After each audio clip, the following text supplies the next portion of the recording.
Noswaith dda, Llanw. Croeso mawr i chi i oedfa nos Fawrth.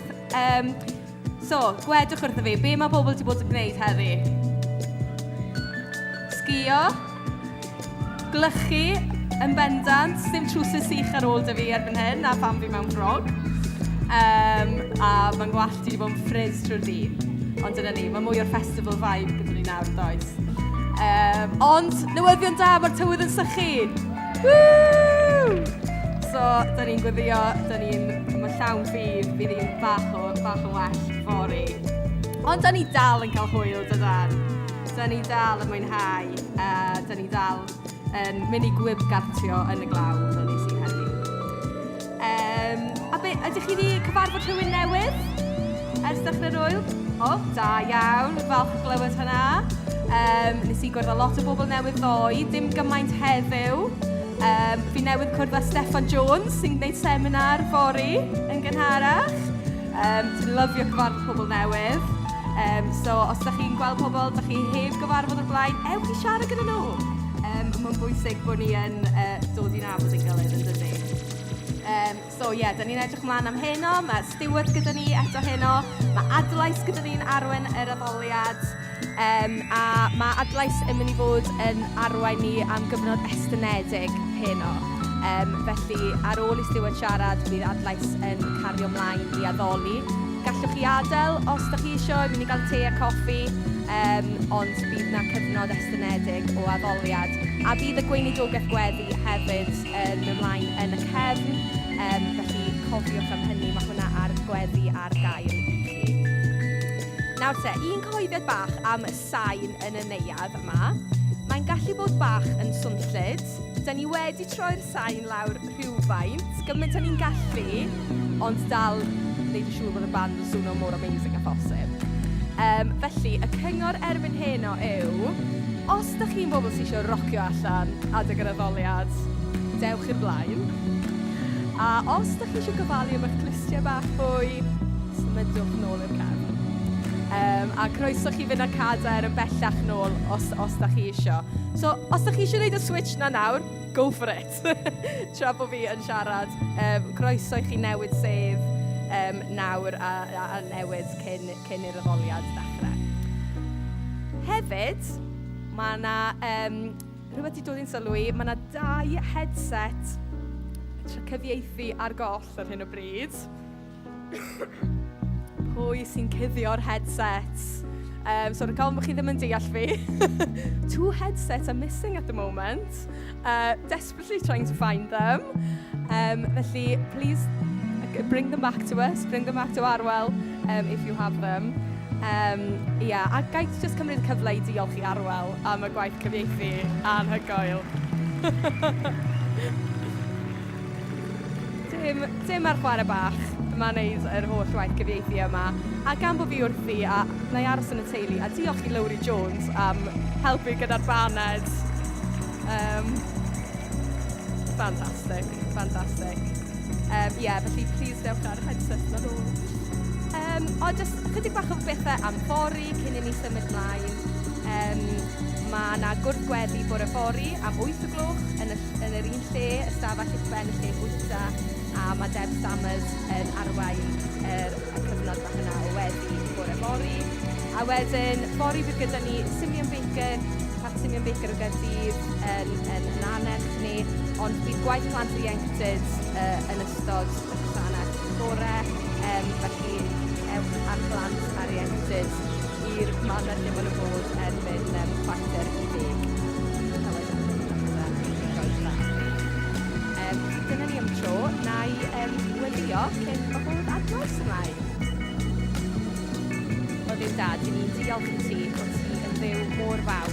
Dyn ni'n diolch i ti o ti yn siarad gyda ni barod yn yr oed yma. Dyn ni'n diolch am dy bresenoldeb di gyda ni. A ni jyst yn gofyn i dy ysbryd glân di i lenwi'r lle yma heno. Agor ein clonau ni i glywed ganddo ti. Wedi o bendith dros y gwasanaeth yma a'r band wrth nhw yn harwen ni i mewn i dy bresenoldeb di. Yn enw Iesu Grist. Amen. Helo, helo. O, dwi yma. Noswaith dda i chi gyd. Enw yw Sian, os nag ydych chi'n nabod fi. Dwi am ddarllen o lythyr 1-4, penod 1, adnod 3 ymlaen, wrth i ni droi at yr addoliad. Clod i Dduw a thad ein harglwydd Iesu Grist. Mae wedi bod mor drigarog ato ni. Mae'n ddechrau cwbl newydd. Dyn ni wedi cael yn geni unwaith eto. Ac am ein fod wedi codi Iesu Grist yn ôl yn fyw, dyn ni'n edrych ymlaen yn hyderus i'r dyfodol. Mae gan Dduw etifeddiaeth i'w rhannu gyda'i blant, un fydd byth yn darfod, nac yn difetha, nac yn diflannu. Mae'n eich chadw ar eich cyferch chi yn y nefoedd. Bydd y Duw nerthol yn eich amddiffyn chi, nes byddwch chi'n cael eich achub yn derfynol am eich bod chi'n credu ynddo. Bydd pawb yn gweld hynny'n digwydd pan fydd y foment ola yn cyrraedd a'r byd yn dod i ben. Felly gallwch fod yn llawen bod pethau'n anodd ar hyn o bryd, ac bod chi'n gorfod dioddau pob math o dreialon. Mae'r pethau yma'n digwydd mwyn dangos eich bod chi'n credu go iawn. Mae'r un fath ar broses o buro aer mewn ffwrnes, ond bod ffydd yn rhywbeth llawer mwy gwerthfawr nag aer. Byddwch yn derbyn canmoliaeth, ysblander ac anrhydedd pan fydd Iesu Grist yn dod i'r golwg eto. Dych chi erioed wedi gweld Iesu, ac eto, dych chi'n ei garu e. Dych chi'n credu ynddo, eich bod chi ddim yn ei weld ar hyn o bryd. A dych chi wedi eich llenwi ar rhyw lawenydd cwbl wefreiddiol sy'n amhosib i'w ddisgrifio. Canlyniad credu ynddo yn y pen draw ydy y byddwch chi yn cael eich achub yn derfynol. So pa fath diwrnod da ni wedi cael? Pa sefyllfaoedd da ni wedi dod efo ni i Llanw? Mae Iesu Grist yn dda, a mae'n heiddi cael ei foli. Amen? So dyna beth dyn ni'n mynd i wneud. Da ni'n mynd i fod yn llawen, da ni'n mynd i ddiolch i'r arglwydd. Cos mae'r arglwydd wedi bod yn dda i ni. Mae wedi bod yn ffyddlon, mae wedi bod yn garedig.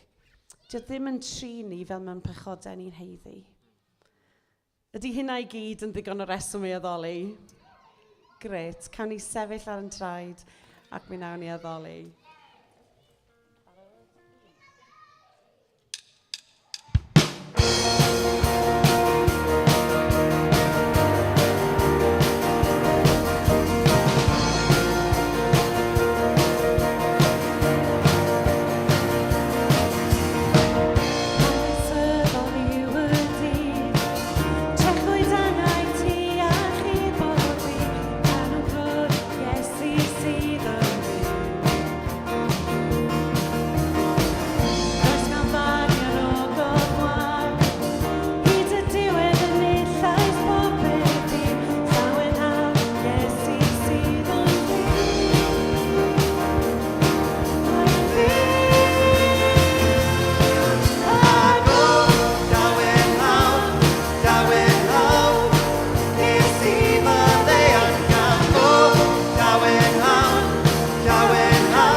diolch Arglwydd.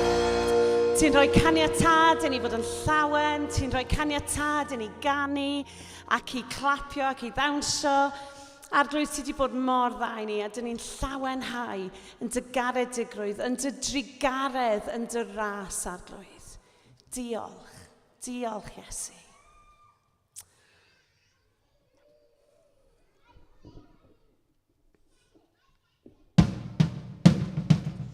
Okay.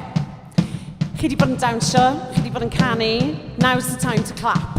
So, dwi'n yn gwybod os oes gennych chi rhythm, ond dwi'n mynd i roi rhythm i chi, os yna'n iawn. So, dyma ni.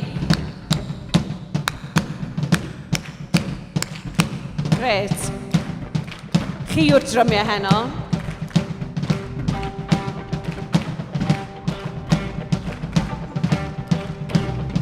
Dyma ni, dyrchafer. Dyrchafer enw Iesu ci gan seintiau synen. A holl aneirif ni oeddif coronwch, coronwch, coronwch, coronwch Conio.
Fe drechau stangau. Fe drechau stangau. Llen gyfeirwygo. Mae pechod ago. Fros bydd yn fydd. Mae glefoedd yn rhio. Bydd codydd o goniant. Codais dyn o o'r farw. Does neb.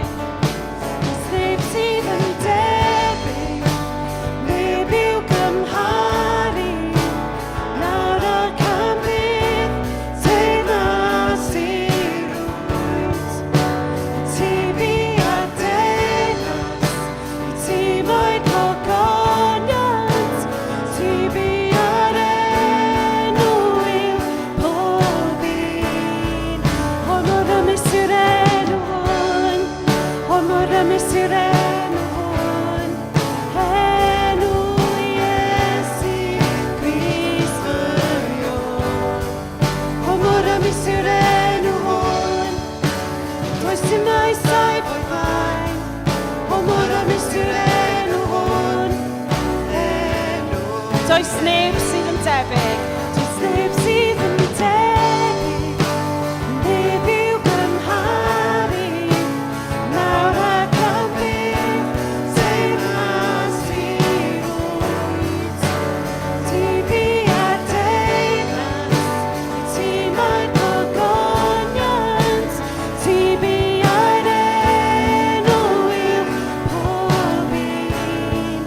O mor ymys yw'r enw hwn. O mor ymys yw'r enw hwn. Enw Iesu Grist Byw. O mor ymys yw'r enw hwn. Does dim maes tai bod lai. O mor ymys yw'r enw hwn. Enw Iesu. O mor ymys yw'r enw hwn. Enw Iesu. O mor ymys yw'r enw hwn. Enw Iesu. Wyddwch chi mae popeth, pob sefyllfa, pob salwch, pob peth rhwystredig, popeth creulon a chas. Maen nhw gyd yn gorfod dod o dan enw Iesu. Mae yna derfyn i bopeth drwg. Mae yna derfyn i'r un drwg. Does neb sydd yn debyg, neb sy'n cymharu. Nawr ac am byth, teyrnas yw ti arglwydd Iesu. Mae dy enw di'n enw hyfryd, a dyn ni'n addoli ti.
Canwch Hallelujah.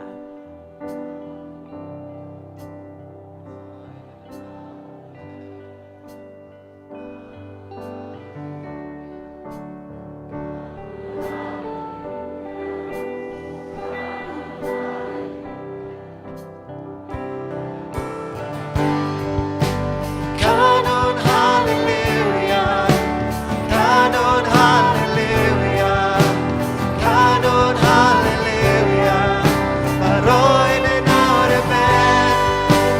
Canon Hallelujah, Canon Hallelujah, Canon Hallelujah, mae'r oen yn awr y ben. Mae ddyrch a feddyg nawr yn uchelyn y nef yn nawr, a beth yr un a gododd, mae ef yn fyw, mae ef yn fyw.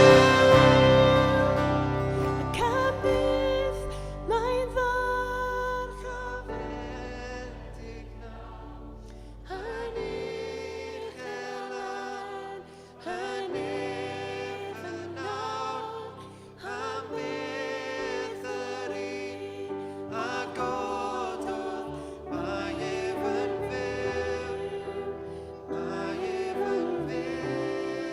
ysgydwodd ei ar lawr, ysgydwodd ei ar lawr, a gorwyd drws y bedd, a'i gariad perffaith yn ennill. Waw! Mae'r olaeth wedi mynd, talaw ac yn mynd, yn anau wedi golli dyn.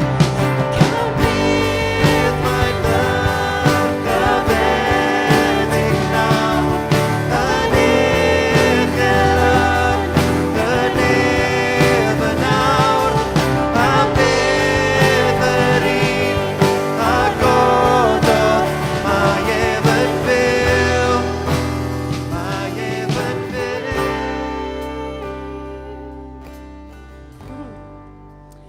Hallelujah, arglwydd, rwyt ti'n fyw. Ti wedi trechu angen. Pidwch byth â cholli'r waw o be mae'r arglwydd Iesu wedi wneud dros ni. Pidwch byth â colli'r just y reverence yna o be mae wedi wneud. Oedd hi'n gostus, costus, costus, costus. Ond mi nath Iesu hynna fel bod ni'n cael bod mewn perthynas gyda'r tad. Though your sins were like scarlet, they shall be as white as snow. Pam? Oherwydd yr arglwydd Iesu Grist. Dyn ni'n cael yn trin fel mewn pechodau ni'n heiddi. Pam? Oherwydd yr arglwydd Iesu Grist. Dyn ni'n cael y fraint o ddweud bod ni'n blant i Dduw. Pam? Oherwydd cariad yr arglwydd Iesu Grist. So dyn ni'n addoli ti arglwydd, ti'n dda, ti'n dda, ti'n dda, ti'n dda. Ni'n dygaru ti arglwydd. Cymer un addoliad fel offrwm ffres heno. Yn enw Iesu Grist. Amen.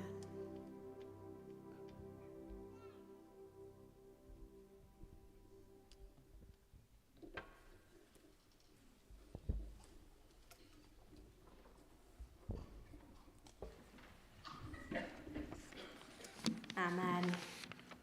Diolch Sian a'r band. Wel, fel nathon ni glywed neithiwr, da ni yn Llanw, da ni'n hoffi clywed storis pobl. Nathon ni fwynhau stori Huw neithiwr. Ond da ni'n hoffi clywed am gwaith newydd yr arglwydd yng Nghymru hefyd. Nathon ni cael sawl stori llynedd am plannu eglwys Craig Blaenau a yr Angor yn Grangetown. A dyn ni'n mynd i glywed, dyn ni'n cael fideo bach nawr. A newch chi weld Trey McCain yn y fideo. Mae Trey yma heno, dwi'n meddwl. A mae e'n Llanw gyda'i fab bach Derwen. A mae wraig Amelia ar y feilliad newydd adre ym Mhen y Groes, Dyffryn Nanlle. Ond mae'r McCains yn dechrau gwaith newydd yn Dyffryn Nanlle, lle mae'r fideo bach yma yn mynd i esbonio chydig mwy. Helo, Llanw. Diolch am y cyfle i ddod atoch chi a sôn am sut mae Dyw ar waith yn Dyffryn Nanlle. Trey McCain yw fe enw i. Dwi'n byw ym Mhen y Groes yng Ngwynedd. A tua blwyddyn yn ôl, nath criw ohono ni, criw o Gristnogion, a ddechrau cyfarfod efo'n gilydd. A da ni bellach wedi dechrau galw'n hunan Aberllan. A da ni'n galw'n hunan hynna oherwydd bod ni eisiau greiddio yn Iesu mwyn fod yn fendith i'n cymuned ni. A dros y flwyddyn diwetha, da ni wedi wynebu her, sef sut i fod yn eglwys a ni jyst cyfarfod fel eglwys. Dwi'n estynet metafor arall o'r byd naturol, sef ffwng neu madarch. Pan ti'n gweld madarch yn y cae, ti'n gweld ffrwythau'r creadur sydd dan ddeiar. Mae'n lot fwy fadarch sy'n digwydd dan y ddeiar na dan ni'n sylweddoli. A mae'r eglwys fel hyn hefyd. Mae pobl yn gweld y cyfarfod, da ni'n dod at ein gilydd yn wythnosol, ond mae'n lot fwy i fod yr eglwys na hynna. Da ni'n treulio amser yn myforio yn ei air, yn unigol ac efo'n gilydd. Da ni'n treulio amser mewn gweddi, hyd yn oed mewn encil yn reolaidd mwyn ceisio Dyw yn dawel a gofyn iddo fo i siarad efo ni, i ddagelu lle da ni angen gwaith ar ein hunan a sut mae ar waith ar ein cymuned ni hefyd. Nôl y mis Hydref, nath o arwain ni at fenter newydd, sef Llanw. Pryd o fwyd sy'n ar gael i bwy bynnag yn y gymuned sy'n isio ar bob nos Fechar. A da ni'n gwneud hynny oherwydd partneriaeth efo menter gymunedol sy'n eisiau helpu pobl sydd ddim yn Gristnogol, a da ni'n cael partneri efo'n gilydd a mae yna dystiolaeth gyda ni iddyn nhw ac i weddill y cymuned hefyd. Da ni mor ddiolchgar am sut mae Dyw wedi weithio trwy hynna. Mae wedi bod yn fendith personol i ni, y sgyrsiau da ni wedi cael efo pobl rownd y bwrdd, a gyfleoedd i sôn am pwy yda ni a pam da ni yma yn ein cymuned, a sut mae Dyw ar waith yn ein bywydau ni, mewn ffyrdd mawr weithiau, mewn ffyrdd bach weithiau. Da ni hefyd wedi mynd ati i fyndithio pobl wahanol yn y gymuned gan roi cardiau neu anrhegion bach, jyst i adnabod bod lot o bethau da am mynd ymlaen yn y gymuned sydd yn cael ei gweld fel petai. Dros y Pasg gathen ni ddathlu efo chydig o deuluoedd a bywyd newydd da ni'n gweld o'n cwmpas ni. Gathen ni ddathlu y Gwanwyn, a tymor newydd da ni ynddo rwan, ond hefyd y Gwanwyn ysbrydol da ni'n profi oherwydd aberth Dyw. A gathen ni sôn am hynny, gwneud creffta a cneuon, a nath hyn i gyd ddigwydd yn yr arwyllt, sef gardd newydd ym Mhen y Groes, wedi cychwyn gan yr un fenter. Da ni mor ddiolchgar am sut mae Dyw wedi cynnwys ni yn ei waith yma, a da ni'n edrych ymlaen be a ddaw. Da ni ddim yn hollol sicr lle eithio, ond da ni'n treulio amser yn gwrando ar Dduw ac yn gofyn iddo fo am arweiniad, a sa'n ni'n gwerthfawrogi eich gweddiau hefyd yn enwedig i'r dyfodol. Diolch.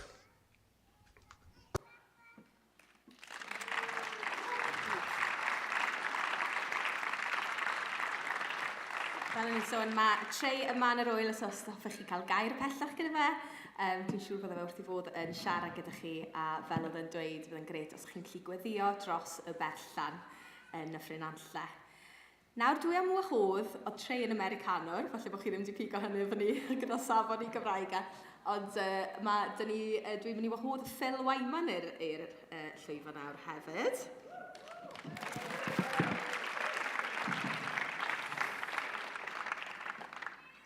A mae Phil hefyd yn Americanwr, a mae ar hyn o bryd yng Nghanarfon gyda ni. Dwi'n caru Cynarfon. Ti'n caru Cynarfon, Phil. Ac mwynhau y chwarae gitar fas gyda adlais os yma.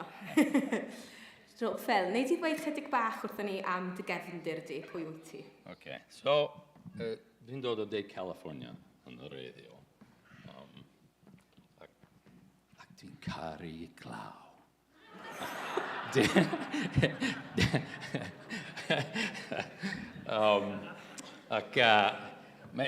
Dwi'n nervous iawn achos dwi ddim yn siarad Cymraeg yn rhugl. A dwi ddim yn siarad Saesneg. Dwi'n siarad Americaneg.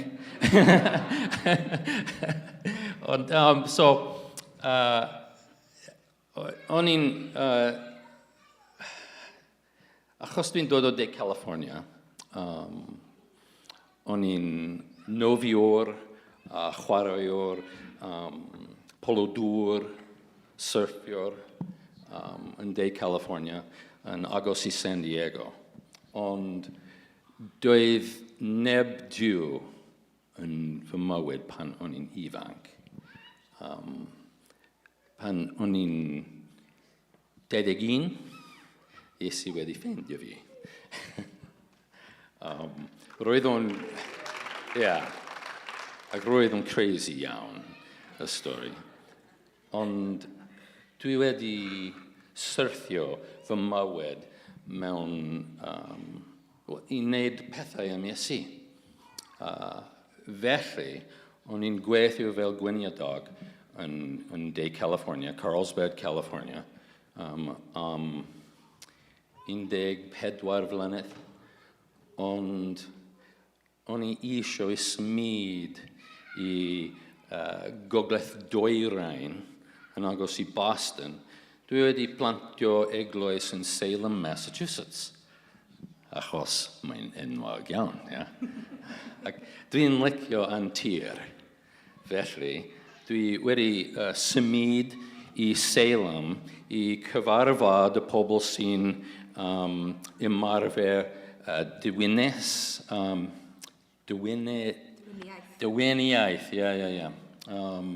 y grachod yn y dre. Dwi'n nabod grachod yn enwog iawn trwy'r byd, achos o'n i'n byw yn Salem, Massachusetts am 20 flynedd.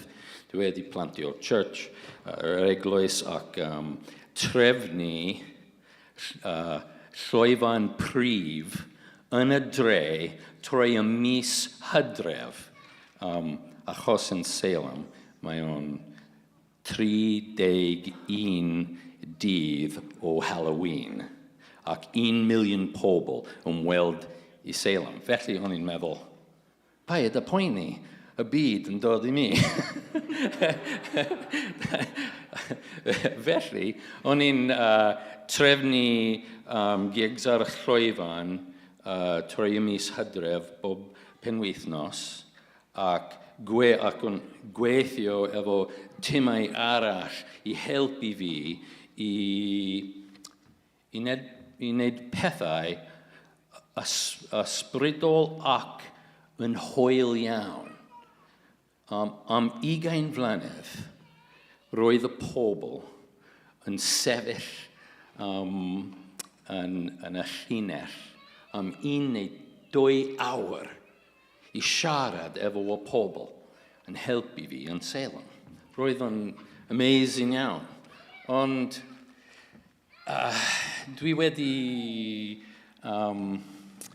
profi tragedy? Tragic, yn fy mywyd. Ac des I yma I Cymru cyn y tragic yn fy mywyd.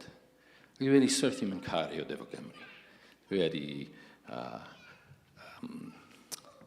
cerdded yr afon Gwai. O'n i'n helpu yn y maes B, yn y gorlan, efo Rhys. 17 flynedd yn ôl efallai. Ti'n meddwl, Rhys? Ac yn y trasig, des I yma I Cymru. Achos mae fy nghalon yn byw yma. Ac dwi syrthio mewn cariad efo Cynarfon a Gwynedd ac y pobl sy'n siarad Cymraeg. Felly, roedd o'n pwysig iawn I mi I dechrau I dysgu Cymraeg tipyn bach o Boston. So. Mae'n dy Gymraeg ti'n wych fel? Ti'n neud yn wych? Wel, dwi'n teimlo fel ffwl. Okay, so ti yma yng Nghymru nawr ar ôl y holl aros I gael dod yma. So beth yw'r weledigaeth Phil? Ble mae Duw yn arwain ti? Rwan yn byw yng Nghanarfon, mae rhaid I fi ddod yn rhugl yn Gymraeg. Yn gyflym iawn. Achos mae pawb yn Nghanarfon yn siarad Cymraeg. Ac dwi'n gweithio efo pobl yn y dre, maen nhw'n licio I yfed a chregu.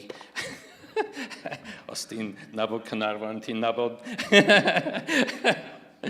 Ond dwi'n caru y pobl yn y dre, y cofis yng Nghaernarfon.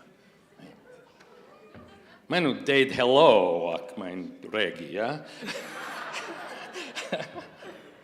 Be? Deud mi?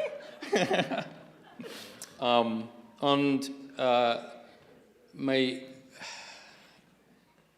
gen I syniad yn crazy iawn y tro cyntaf yn Caernarfon, I Castell Caernarfon, I weld yr arddangosfa tywysog Cymru.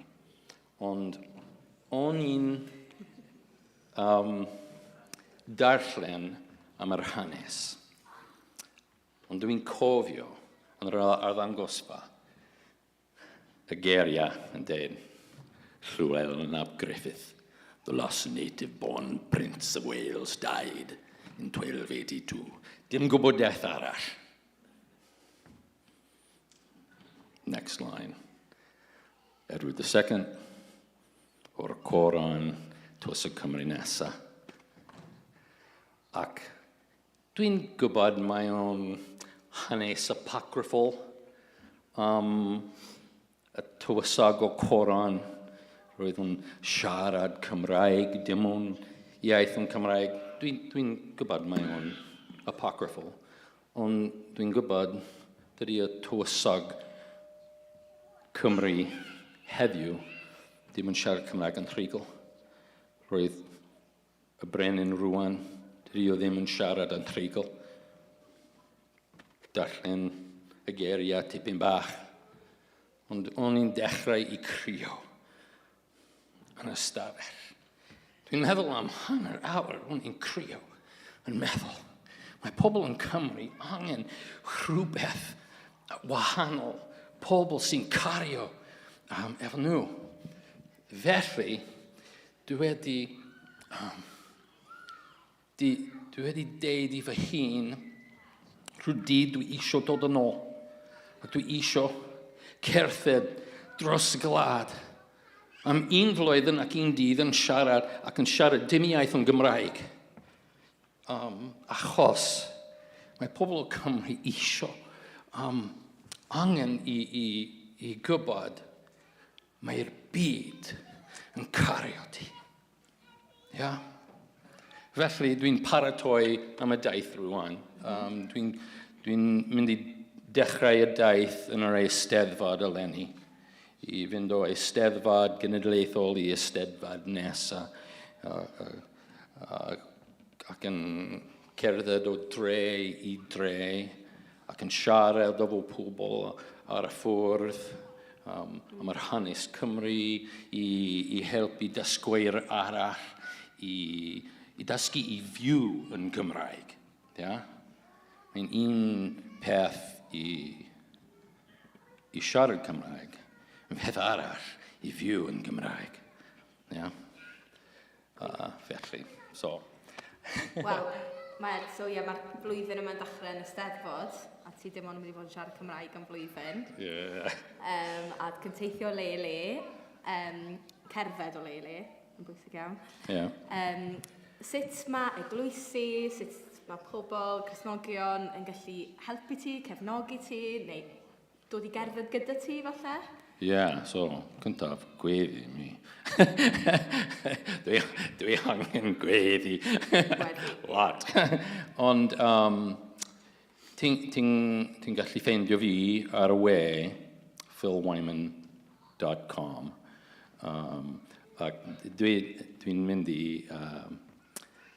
Dwi'n mynd i prynu yr enw dimsesneg.com. Achos yr enw y daith ydy dim Saesneg. Achos weithiau pan dwi'n siarad Cymraeg ac dwi'n stryglo, mae pobl arall yn meddwl, wel, just siarad Saesneg i helpu fo. Na, ti'n gallu helpu fi yn siarad Cymraeg yn araf. Ac mae gen i wefan ac e-bost y rester hefyd. Ti'n gallu ffeindio fi philwyman.com neu pkwyman@gmail.com. Fantastic. Yeah, so. Lyfli. Diolch, Phil. Diolch am rhannu bach o dy stori gyda ni.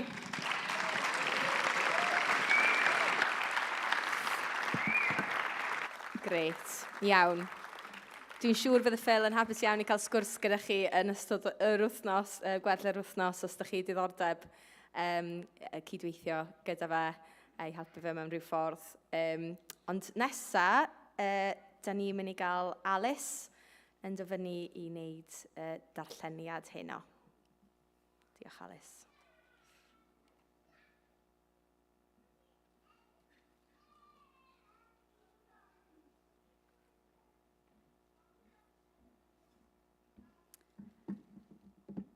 Y darlleniad heno yn dod o Colosiaid 1, adnod 15 i 29.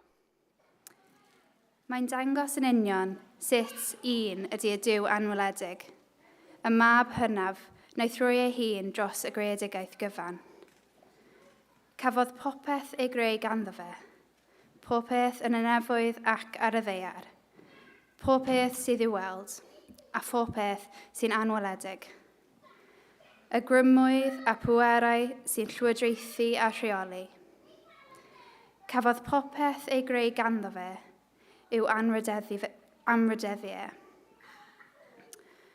Roedd yn bodoli o flaen popeth arall, a fe sy'n dal y cwbl gyda gilydd. Fe hefyd ydy'r pen ar y corff, sef yr eglwys. Fe ydy'r ffynhonnell hi, a'r mab hynaf oedd gyntaf i ddod yn ôl yn fyw. Fel ei fod yn cael y lle blaenaf o'r cwbl i gyd. Achos roedd Duw yn gyfan wedi dewis byw ynddo, ac yn cymodi popeth ag ei hun drwyddo. Pethau ar y ddeiar ac yn y nefoedd. Daeth a heddwch drwy farw ar y groes. Ydy, mae wedi'ch cymodi chi hefyd. Chi oedd mor bell oddi wrth Dduw ar un adeg. Roeddech yn elynion iddo ac yn gwneud pob math o bethau drwg. Mae wedi'ch gwneud chi'n ffrindiau iddo ei hun, drwy ddod yn ddyn o gig a gwaed, a marw ar y groes. Mae'n dod â chi at Dduw yn lân, yn ddifau, a heb unrhyw cyhuddiad yn eich ebyn. Ond, rhaid i chi dal i gredu, a bod yn gryf ac yn gadarn, a pheidio gollwng gafal yn y gobaith sicr mae newyddion da yn ei gynnig i chi. Dyma'r newyddion da glywch chi, ac sydd wedi gyhoeddi drwy'r byd i gyd. Ac dyna'r gwaith dwi, Paul, wedi gael i'w gwneud.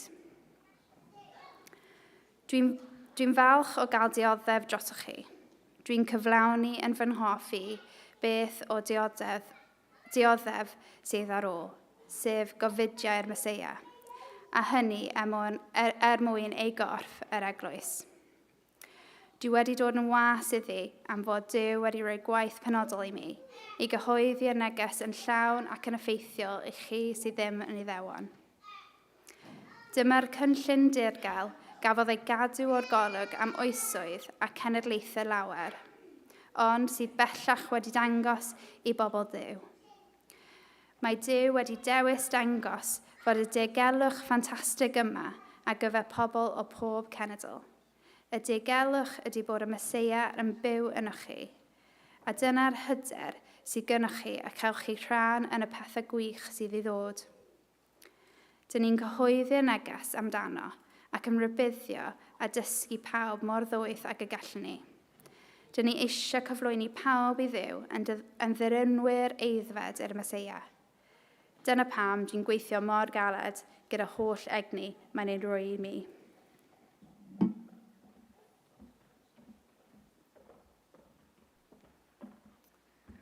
Diolch Alys, dwi am wahodd Stuart i fyny nawr. A Stuart, dyn ni'n edrych ymlaen am y gair sydd gyda chi i rannu i ni heno. Felly na i weddio dros Stuart nawr.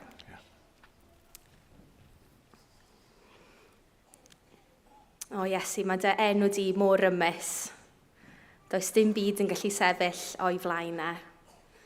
Diolch bod ni wedi gallu canu heno, bod y goron ar dy ben di. Dy fod ti'n fuddigol dros bob peth. Lly arglwydd i ni yn gweddio bydde di'n defnyddio'r gair yma gan Stuart yn rymus yma heno, ysbryd glân, tywallt dy hun drosto ni. A bydd gyda Stuart yn rhyddid fe rannu'r gair. Yn enw Iesu. Amen. Amen. Diolch yn fawr. Wel, noswaith dda i chi bawb. Mae'n hyfryd cael bod nôl da chi unwaith eto heno. Tybed beth sydd o'n blaen ni. Bydd yn ddiddorol iawn i ffeindio allan beth yn union. Mae gan yr arglwydd i ddweud, wnaethon ni agor y Beibl neithiwr, a dweud gad i ni grynu wrth ei agor. A gawson ni flas gobeithio ar ras. Yn credu bod yr arglwydd yn pigo'r cydwybod peth neithiwr, a gobeithio oherwydd hynny bod ni wedi dod yn ôl ac wedi cael golwg arall ar y groes cyn mynd i'r gwely.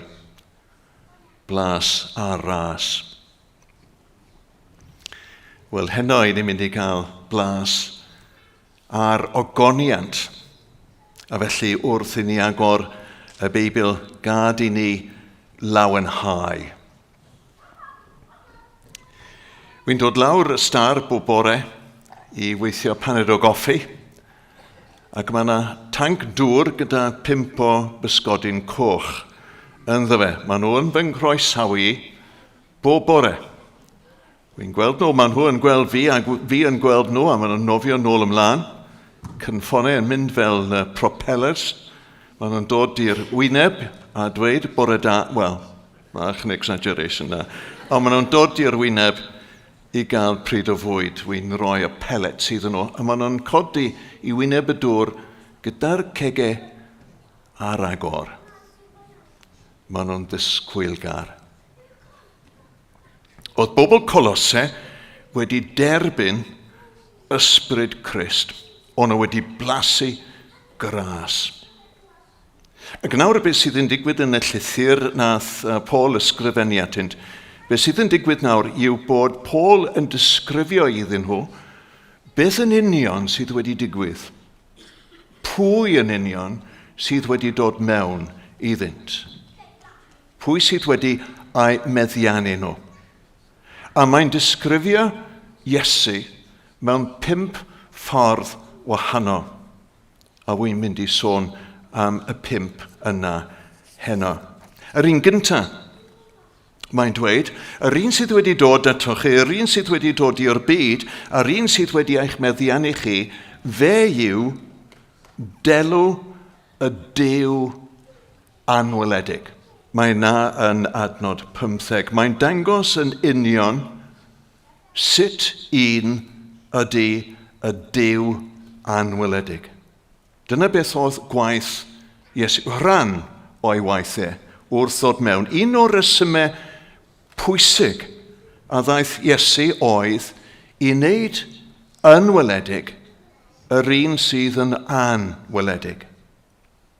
Cyn-dyfodiad, Iesu, mi fyddai wedi bod yn bosib i chi ddysgu ychydig am Dduw trwy edrych ar y byd natur. A rhyfeddod harddwch a gogoniant y byd natur. A trwy'r byd natur byddech chi yn ffeindio allan ychydig am Dduw, am ei fawredd, am ei fawrhydi, am ei ogoniant. Ond wrth edrych ar y byd natur, mae cymaint ar ôl heb i ni ei ddeall. Felly, oedd Duw wedi datguddio hynna nid yn unig trwy'r byd natur, ond hefyd trwy hanes plant Israel. A felly, wrth ddarllen hanes yr Israeliad, mi fyddai'n bosib i chi ffeindio allan ychydig yn fwy amdano fe. Wrth ddarllen am fywydau Abraham ac Isaac a Jacob a'r dynion felly. Hefyd amrando ar y proffwydi a'i pregethu, a'i dysgu, dynion fel Esia a Jeremia ac Ezekiel a'r lleill. Ond pan dath Iesu, mi oedd yn bosib edrych arno fe a gweld a dysgu cymaint mwy am Dduw. Mwy na beth sydd i weld yn y byd natur, a mwy na beth sydd i weld yn yr Hen Testament. Dywedodd Iesu, a mae'r sawl sydd wedi fy ngweld i, wedi gweld y tad. Felly, wrth edrych ar Iesu, i ni'n gweld peth o'r tad. Dyna'r effaith y mae'r Iesu wedi cael ar filiynau a miliynau o bobl dros y canrifoedd. Wrth edrych ar Iesu, maen nhw wedi cael ei tynnu mewn, ei denu, a maen nhw wedi dysgu cymaint mwy am gymeriad Duw.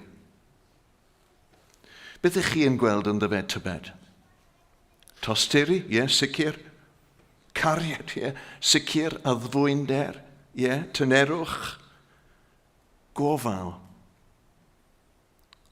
Gwirionedd, cywirdeb, sancteiddrwydd, diwioldeb, pŵer, tebygrwydd i Dduw. I ni'n gweld y pethau hyn i gyd yn Iesu, ac mae ef yn dangos trwy ei fywyd bod y pethau hyn yn berthnasol i'w dad. Mae'n datgyddio y tad i ni. Nawr, oherwydd bod Iesu wedi dod o'r bedd yn Dduw, ac oherwydd bod yr Iesu byw wedi dod mewn i'n bywydau, mae'n dal i wneud yr un gwaith. A hynny yw, yn omni, mae'n dymuno gwneud y Duw anweledig yn weledig i bobl eraill. Na'i waith ef. Mae'n mynd i wneud hynny os ni'n fodlon ar hynny. Gan greu yn omni yr un rinweddau a sydd yn ddo fe.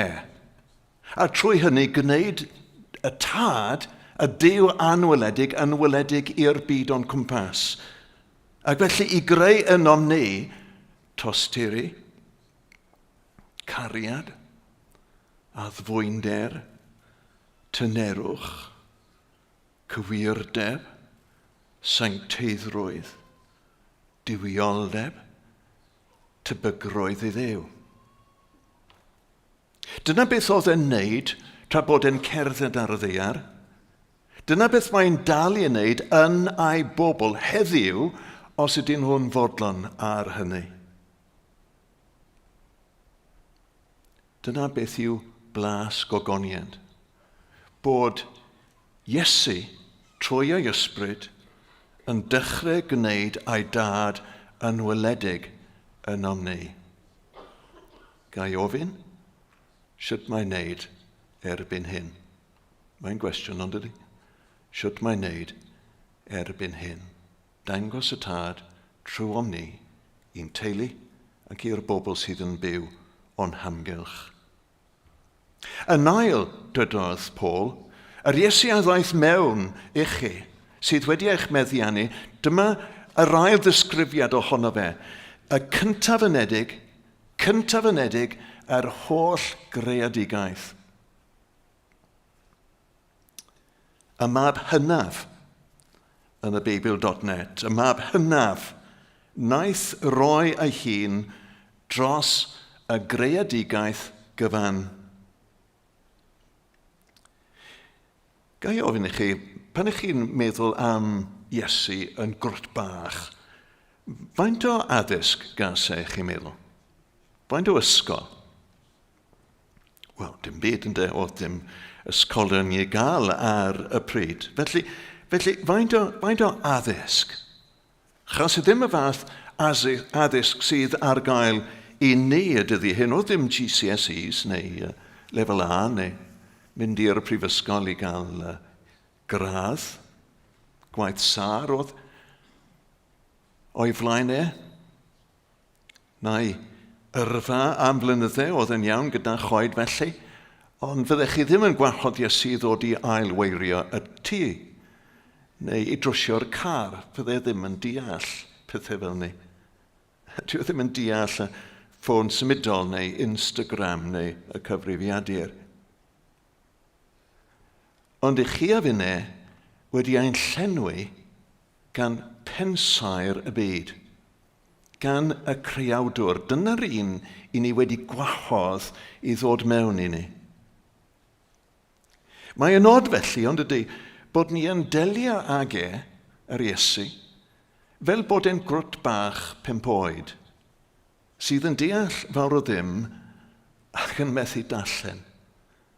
A dyna'r Crist sydd gennym ni, yr un sydd wedi ein llenwi. Pan gwahoddwyd Iesu un bywydau, yr un a nath ddod mewn oedd pensaer a chreawdwr y byd. Os na rhywbeth nad yw yn deall, os eisiau esbonio cwbl o bethau iddo fe, a gofyn bod e ddim yn deall cweit y problemau sydd o'n blaen ni, neu y byd i ni'n byw ynddo fe, neu y diwylliant o'n cwmpas.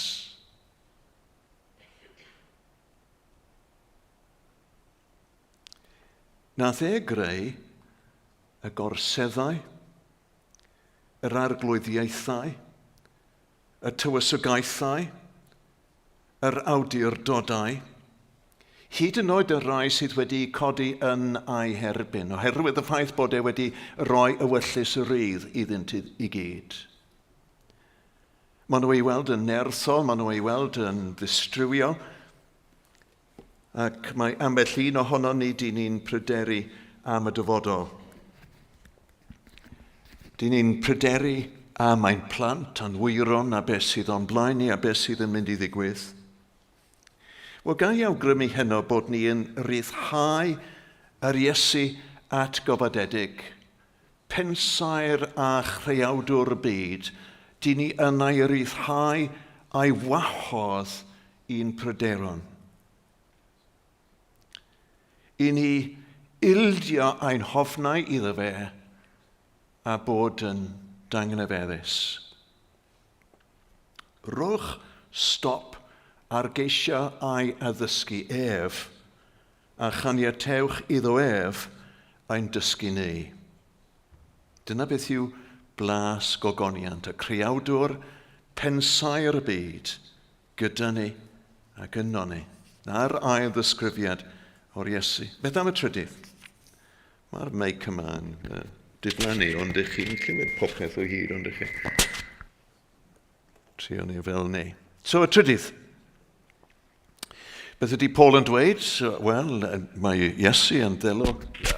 Dir. O, di'r peiriant hyn yn gweithio? Mae'r llall yn wedi mynd yn llwyr. Oce. Delw y Duw anweledig, Iesu. Pensaer a chreawdwr y byd, Iesu, wedi ein meddiannu. Trydydd, ef yw pen a corff, sef yr eglwys. Dyw'r Iesu ddim wedi gorffen eto gyda'i waith o greu.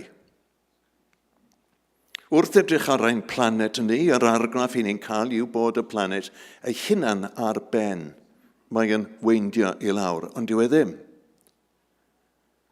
Mae'r Iesu wrtho o hyd heddiw, yn ei waith o greu. A beth mae'n creu yw'r eglwys. Fe adeiladaf fy eglwys, medda fe. Mae'n dal i wneud hynny hyd heddiw. Prynhawn Sul, oedd merch fach 12 oed, daeth hi atau gyda'i thad, a dododd hi, last night, I gave my life to Jesus. Merch 12 oed, hyfryd. Oedd teyrnas ddi wedi tyfu gan un merch 12 oed. Yn y bore ni, daeth menyw atai, a o'n i'n holi a dwedes i wrthi, have you invited Jesus into your life? A dwedodd hi, yes, I did this morning in the service. Yeah, na dda. So di Sadwn di Sul, oedd na dwy ychwanegol wedi troi i'r arglwydd. Ych chi'n gwybod bod na 40,000 yn troi i'r arglwydd bob dydd. Felly, ers ddoe, mae'r deyrnas nefoedd wedi tyfu gan 20,000, ers ddoe. Erbyn y fori, mi fydde yn tyfu to gan 20,000. 2.6 billion ohono ni. Yn tynnu anol ar hyn o bryd yn y byd. Mae'r Iesu, dyw e ddim wedi gorffen gyda'i waith creu, mae'n dal i greu yr eglwys. Un ar ôl y llall.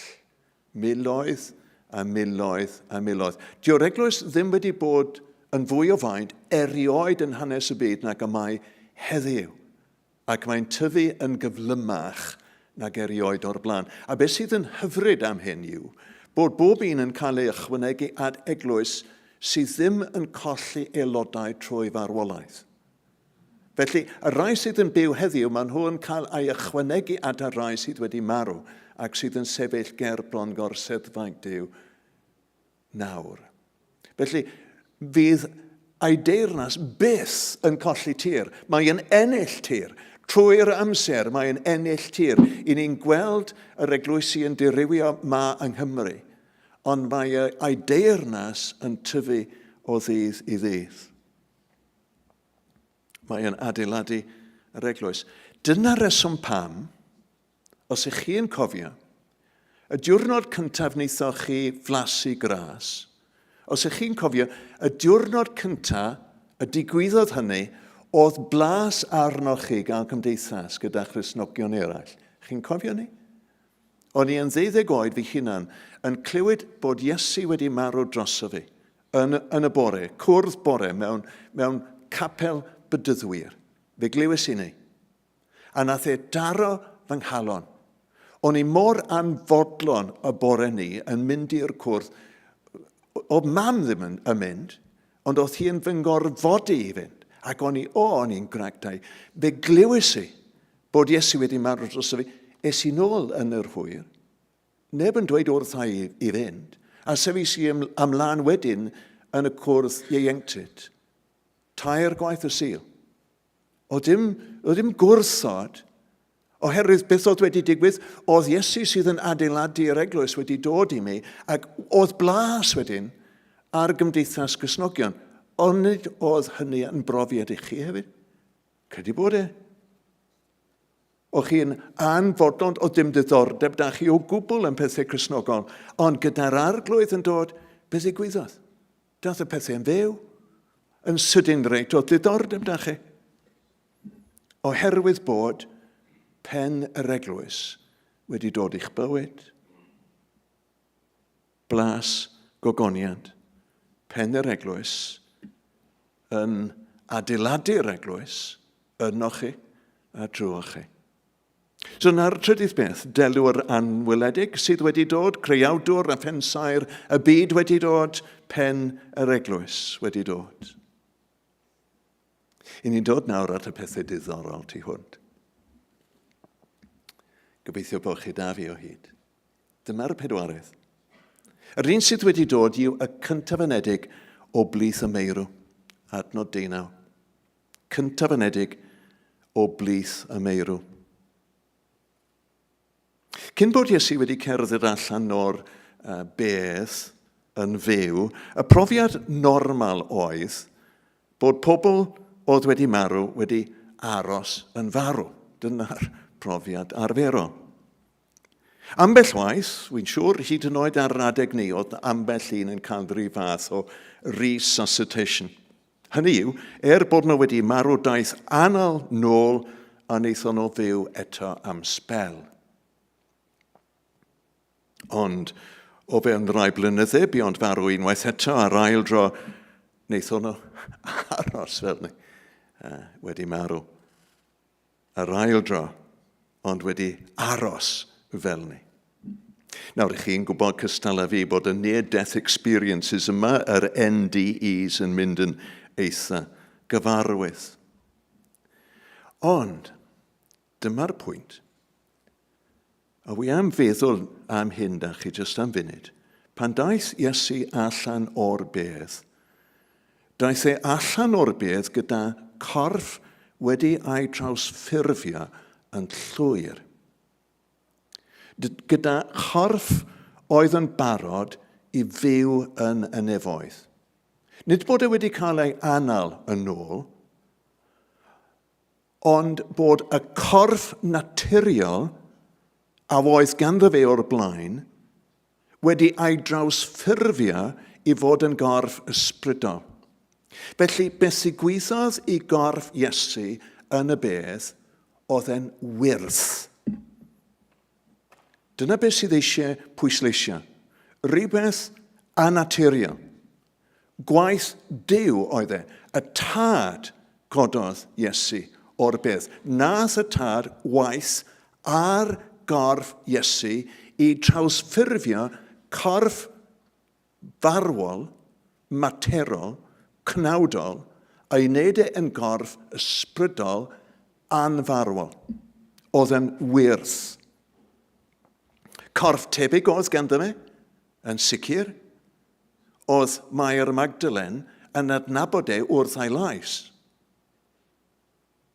Oedd Thomas yn adnabod e wrth ei glwyfau.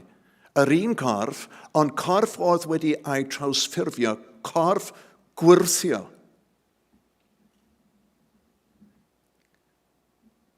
Nawr, beth sydd wneud hyn yn ddiddorol yw, bod yr arglwydd Iesu ei hunan wedi cyflawni cymaint o wyrthiau tra bod ei ar y ddaear. Ond fe oedd yn creu, yn cyflawni gwyrthiau mag acw, gwahanol bethau, iachau, rhannu bwyd a bwyd o 5,000, cerdded ar y wyn. Oedd e'n gwneud gwyrthiau. Mae fe nawr yn y bedd yn derbyn gwyrth. Mae e'n rhoi gwyrth, mae e'n derbyn gwyrth. Ond ydy hynny yn ddiddorol? Wy'n credu bod e. Ond beth sydd yn fwy diddorol beth yw bod yr un oedd yn cyflawni gwirthiau, yr un a derbyniodd gwyrth, mae wedi dod i fyw yn y fe. Dyna'r un, y cyntaf anedig o'r meirw. Mae wedi dod i fyw yno fe ac yno chi. Dyna'r un a ddaeth wrth i chi ei wahodd i ddod i'ch bywyd. Beth am hynny? Wel, yn gyntaf oll, mae hynny yn sicrhau bod chi yn ddiogel yn y dyfodol. Glywson ni reit ar y dechrau Sian yn darllen 4. Beth oedd e? Iesu wedi rhoi ni etifeddiaeth na ellir, na'i difrodi, na'i difwyno, na'i difa. Yr un dyfodol sydd o'n blaen ni a'r dyfodol sydd gan yr arglwydd Iesu i gael ein cyrff wedi ei trawsffurfio ac i ni etifeddu cyrff ysbrydol yn lle y cyrff naturiol sydd gennym ar hyn o bryd. Mae hynny yn destun pregeth arall, ond ydy.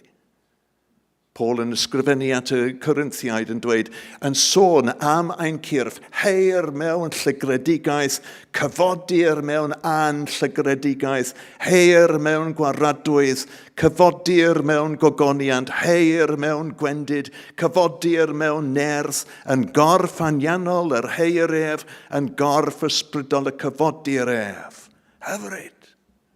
Na'n creu ni, na'n dathlu ni, na'n llawenydd ni ym mhob angladd Gristnogol. Gwaith Duw, gwaith goriwch naturiol, gwaith sydd yn wirthio. Dyma'r pwynt.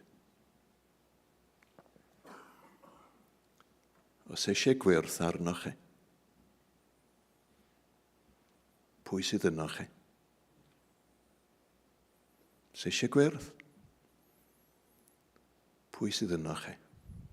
Y cyntaf yn edig o'r meirw. Beth yw'r reswm bod ni ddim yn disgwyl gwirthio mwy?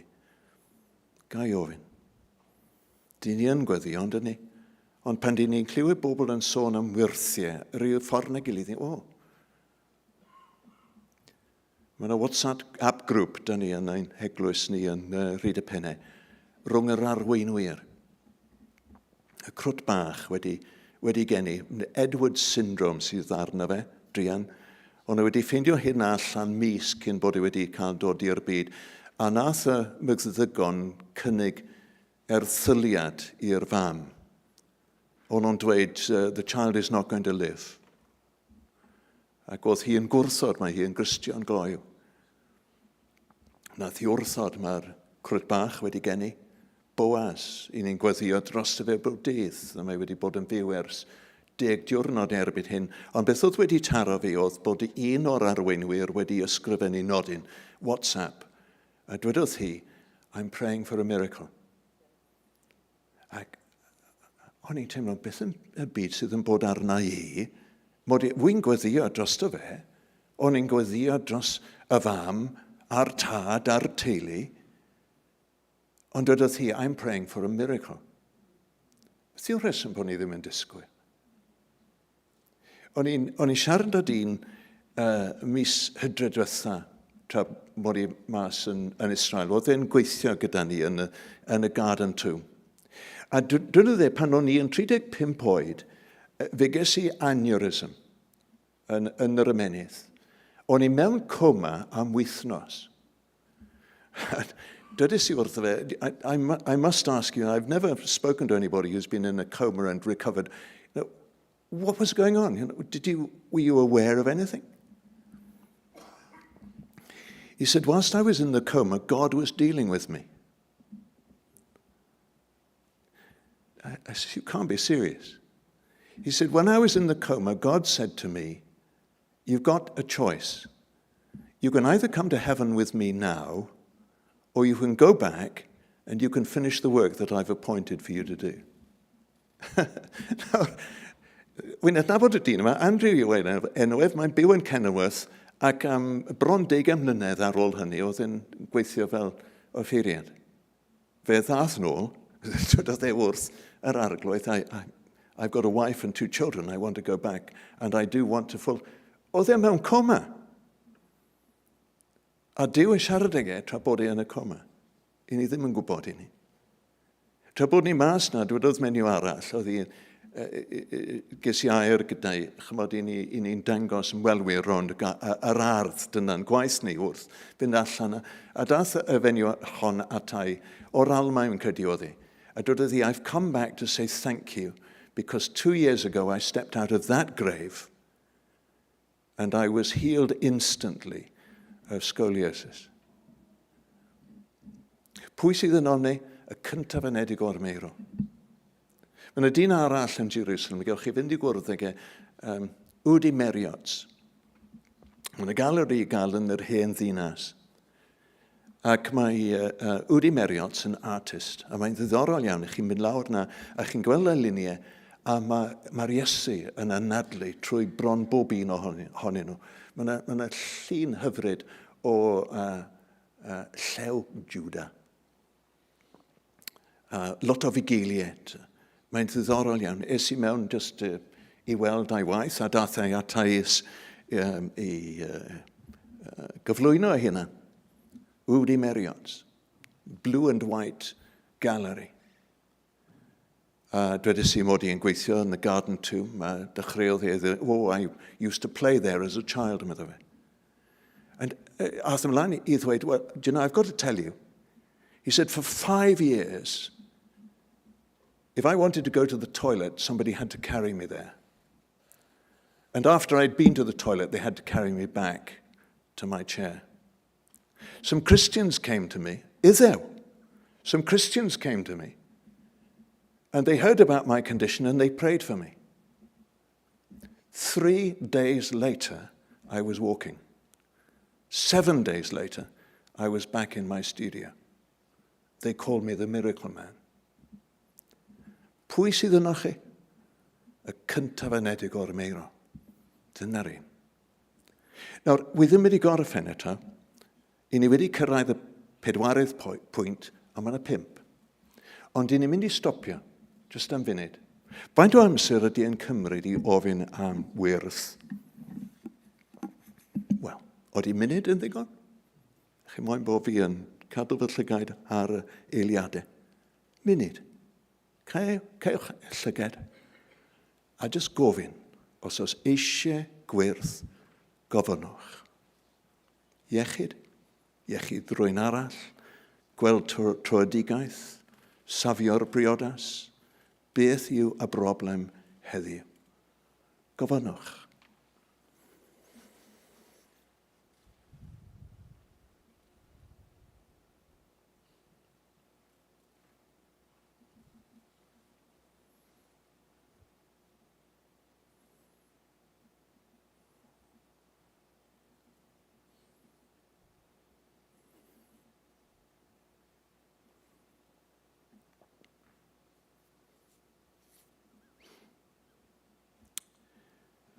Cyntaf anedig o'r meirw.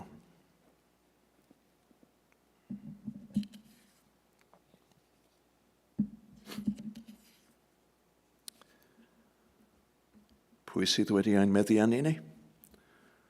Delw o Duw anweledig, creawdwr a phensau y byd, pen yr eglwys, cyntaf anedig o'r meirw. Dyma'r 5. Gwelodd Duw yn dda, meddai Paul, yw holl gyflawnder breswylio yn ddo fe yn yr Iesu. Roedd Duw yn gyfan gwbl wedi dewis byw yn ddo fe. Adnod 19. Oedd Iesu yn cael ei bryd o fwyd ola gyda'i ddisgyblion. Oedd yn anerch nhw am bethau ysbrydol, ac yn sydyn reit, oedd yn od, oherwydd y ffaith, yn lle siarad â nhw, fel oedd yn siarad â'i dad. A nhw yn gwrando ar y sgwrs rhwng Iesu a'i dad. A dywedodd Iesu fel hyn, a nhw yn gwrando. Roedd yn gweddio, medda fe, ar ei dad. Roedd yn gweddio dros y rai fydd yn credu yno fi trwy ei gair nhw, fe'n ddisgyblion. Mae nhw yn mynd i byrgethu amdanau, fe fydd yna bobl yn dod yn ddisgyblion hefyd fel nhw, a wy'n gweddio dros dyn nhw, nid dros y ddisgyblion, ond y rai fydd yn credu trwyddyn nhw. A beth wy am yw bod nhw yn un, fel y roi ti o dad yno fi a minnau yno ti. Hynny yw, wyt ti yno fi yno ti ac i ni yn un. Wy am iddyn nhw fod yn un, fel ni. Yeah. Roedd fi wedi rhoi iddynt hwy y gogoniant a roddais ti i mi. Mwyn iddynt hwy fod yn un, fel yr ydym ni yn un, mae fi yn ddynt hwy a thydi yno fi. Nawr, os ydy yr Iesu ynom ni, a'r tad ynddo fe, mae hynny yn golygu bod fe yn Iesu a'r ddoi, os gallwn ni ddweud fel ni, ynom ni. Llawnder y tad yn Iesu, llawnder y tad ar Iesu yn yr ysbryd, a llawnder y tad a'r mab a'r ysbryd ynom ni. Llawnder Duw ynom ni. Dyna beth wnaethon ni dderbyn wrth wahodd Iesu i'n bywydau. Nawr, siwp mae hyn yn gweithio? Nath Iesu esbonio. Dywedodd y dyn sydd yn credu yno fi, allan ohono ef, fel y dywedodd yr ysgrythur, y bydd ffrydiau o ddŵr bywiol yn llifo. Ta pwy sydd yn credu yno fi? Wel, wi yn un sydd yn credu ynddo fe. I chi yn un sydd yn credu ynddo fe. Right? Fel dywedodd yr ysgrythur. Be sydd gan yr Hen Testament i ddweud am ddŵr bywio? Jeremia. Mae fy mhobl, Dyw yn siarad ag a trwyddo fe i blant Israel. Mae fy mhobl wedi gwneud 2 beth drwg. Yn gyntaf oll, maen nhw wedi troi cefn arna i y ffynon o ddŵr glân gloiw. Yn ail, maen nhw wedi cloddio pydewau iddyn nhw eu hunan, pydewau wedi cracio sydd ddim yn dal dŵr. Dyma'r camgymeriadau hanesyddol ysbrydol sydd wedi ei hail wneud dros y canrifoedd.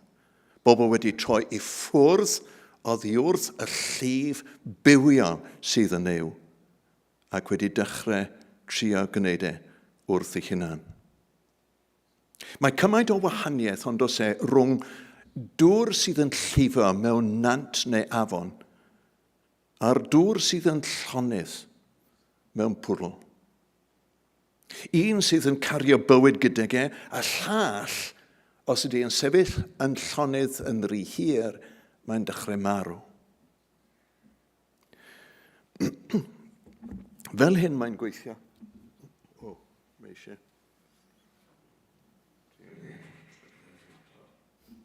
Fel hyn mae'n gweithio. It's a lot further down than it used to.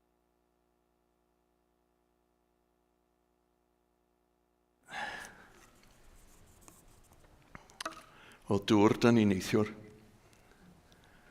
Dyma'r llif, dŵr bywio, a dyma fi. Ond os dim diferyn yn mynd i'n cwpan i, oherwydd bod y ffaith bod fy meddwl ym pethau eraill, a'r enaid yn dilyn pethau eraill a fy nghalon yn mynd yn y cyfeiriad ni. Felly mewn ffordd mae'r llif yn parhau, ond mae'n mynd yn ofer.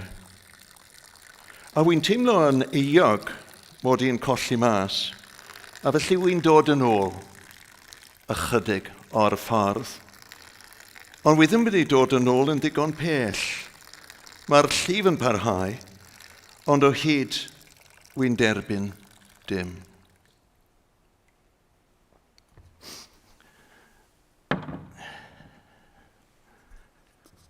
Os eisiau llenwi y cwpan, mae'n rhaid a roed y cwpan o dan y llif. Tybed, os bosib cael y llif i ddod i'r cwpan? Wel, wy'n ofni dweud nag oes. Dwedodd yr arglwydd, dewch ata fi. Os ych chi'n sychydig, dyma'r y ffordd. Chi ddo fan hyn. Cael y llenwi, a dos dim twll yn y gwaelod, a dyw ddim yn gollwng, ond beth sydd yn digwydd nawr yw bod e'n gorlifo. A'r ffordd yma'n gorlifo yw bod e'n aros yn yr un man o dan y llif. A tra bod y llif yn parhau, mae'r cwpan yn llawn ac yn gorlifo. Os eiff y cwpan i ffwrdd o'r llif, bydd y dŵr yn stopio llifo, bydd y cwpan ddim yn gorlifo, a bydd y bywyd ysbrydol yn sychu. Mae'n ddigon clir ond ydy. Os eisiau cael ein llenwi, bydwch ag aros draw yna, dewch at y llif i dderbyn.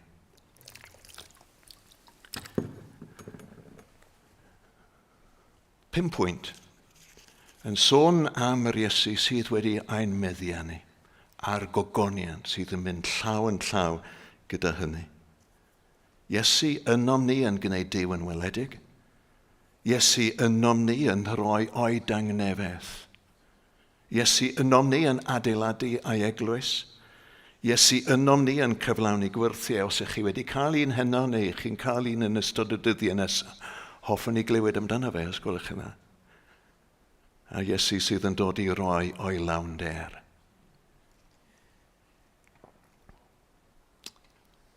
Gad i ni lawenhau wrth agor yr ysgrythurau hynna. Yn enw y Tad, a'r y Mab, a'r Ysbryd Glân. Amen.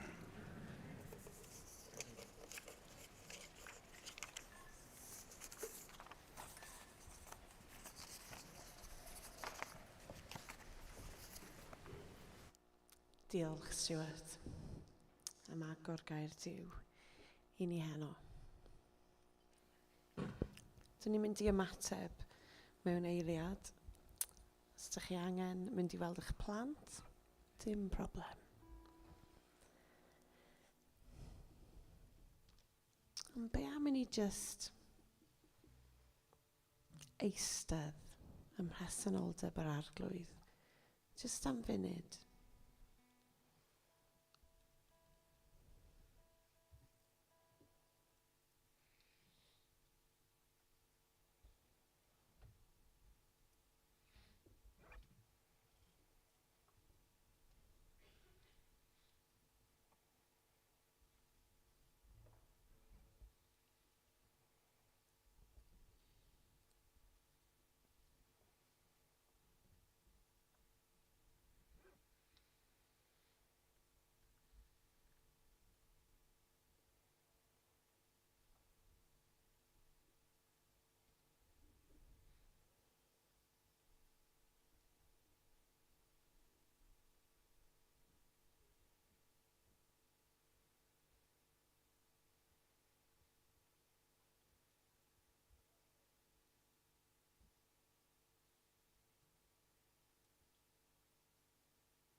Mae cael eistedd yn ei bresenoldeb yn peth melys. Mae'n le saff, lle diogel.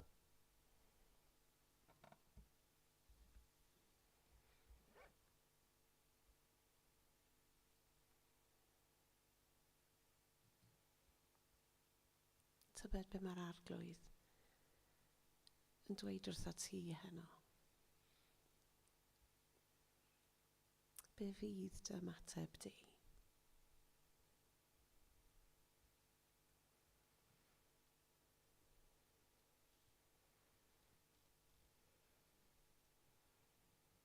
Arglwydd Dad, diolch bod yna wyrthiau ar ei ffordd.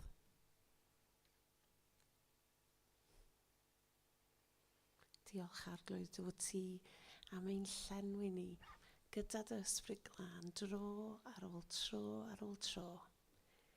Ti ddim wedi'n gadael ni ar ben ein hunain, ond ti'n arfogi ni, ti'n grymuso ni.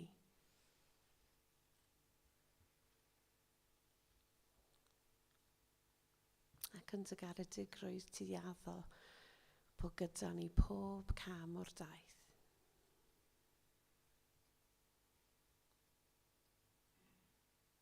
Felly unwaith eto, da ni'n codi'n disgwyliadau. Da ni'n codi'n disgwyliadau o be wneud i yn ein bywyd personol, codi'n disgwyliadau o be wneud i yn ein teuluoedd, yn ein capeli a'n eglwysi, yn ein pentrefi, trefi a dinasoedd, yn ein cenedl arglwydd. Ac os oes yna filoedd yn dod i adnabod ti pob dydd, arglwydd da ni'n gweddio fydd yna filoedd yn dod i adnabod ti yma yng Nghymru.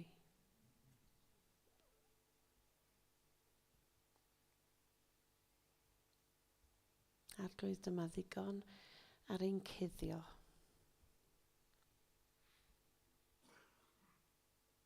Arfoga ni, llenwa ni i fod yn dystion i'r newyddion da. Yn ddisgyblion ffyddlon, pur, i'r arglwydd Iesu.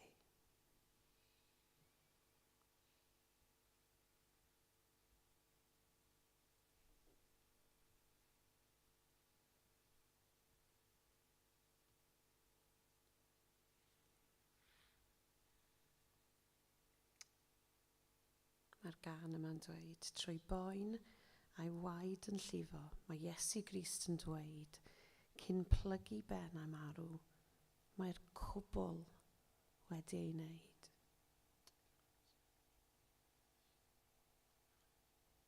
Mi farwodd mewn tywyllwch ei gorff oedd yn y bedd, tra'r gelyn oedd yn dathlu ei fuddugoliaeth ef. Ond ar y trydydd diwrnod, mi roedd y bedd yn wag. Marwolaeth wedi ei drechu, a'n bywyd ni yn saff. Rwyt ti'n deilwng. Can i godi i ganu?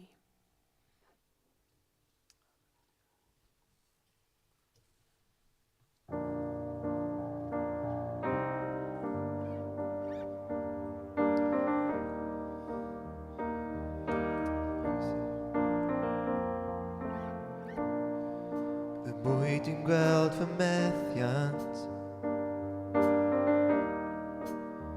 am echod cas. Y mwy dwi'n gweld dy gariad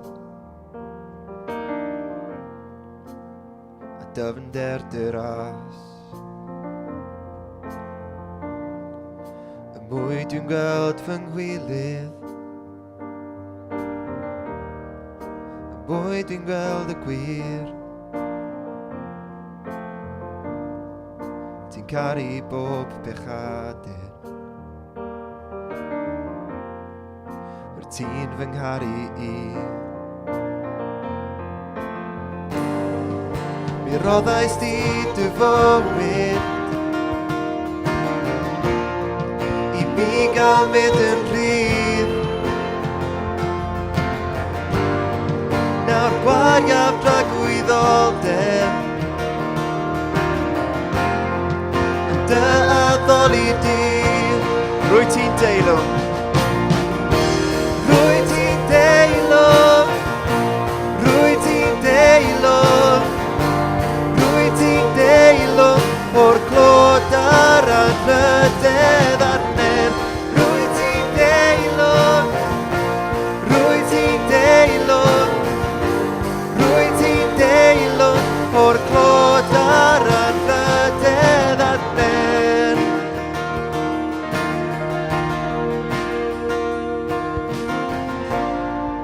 Trwy boen a'i waed yn llifo, mae Iesu Grist yn dweud, cyn plygu ben am arw, y cwbl wedi wneud. I farfodd mewn tywyllwch, ei gorff oedd yn y bedd, tra'r gelyn oedd yn dathlu i fuddugoliaeth ef. Ond ar y trydydd diwrnod, ond ar y trydydd diwrnod, mi roedd y bedd yn wag.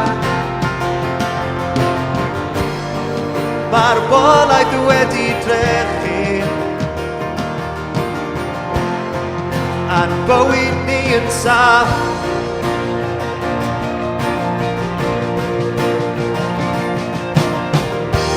Rwyt ti'n deilwng. Rwyt ti'n deilwng. Rwyt ti'n deilwng o'r clod a'r anrhydedd a'r ner.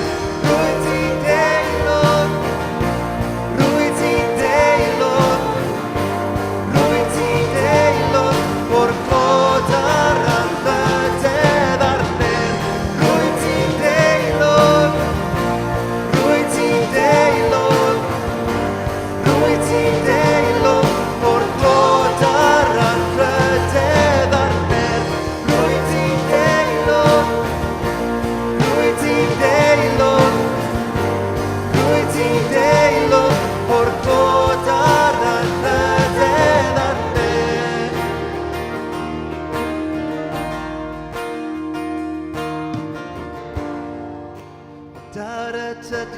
diwrnod mi roedd y bedd o war. Mae'r walaeth wedi drechu a'n bywyd ni yn saf. Halleluia. Diolch i ti, Iesu, fod y bedd dal yn wag. Dy fod ti yn fyw. Rwyt ti mor deilwng o'n mawn. Diolch i ti am dy aberth. Diolch i ti am dy waed ar y groes. Diolch i ti am yr atgyfodiad. Rwyt ti yn deilwng o'r clod a'r anrhydedd a'r nerth. Pob dim i ti, Iesu Grist. Pob dim i ti. Ti yw'r reswm dyn ni yma, ti yw'r reswm dyn ni'n gallu bod yn dy bresenoldeb di heno.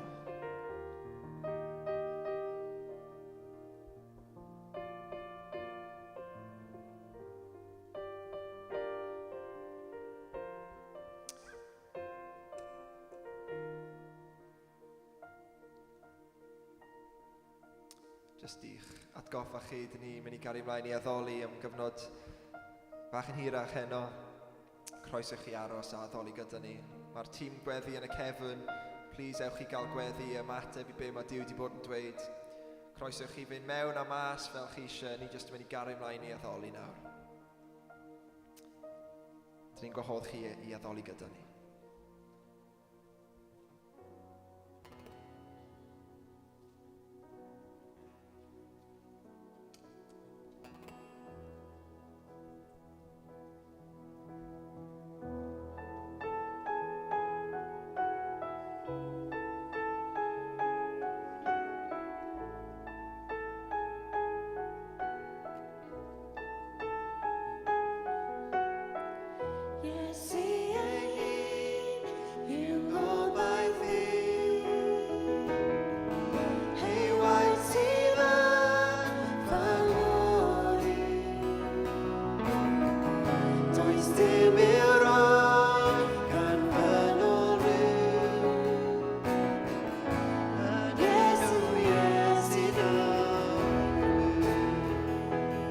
Iesu ei hun.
y storm. Trwy y storm, heddiw. Trwy y storm. Trwy y storm, heddiw'r Iawn. Trwy y storm, heddiw'r Iawn. Your trust. Yes, i Grist. Yes, i Grist.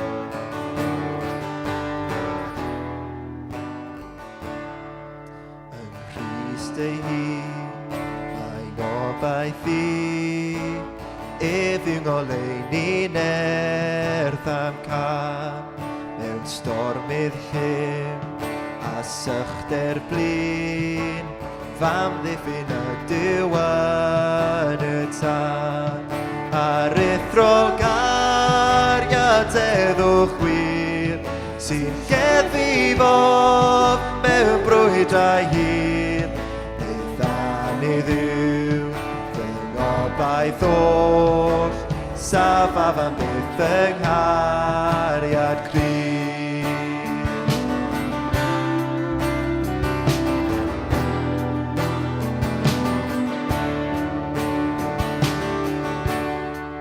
Y Crist ei hun, fe wisgodd gnawd, Dyw dod yn atgas gan y byd.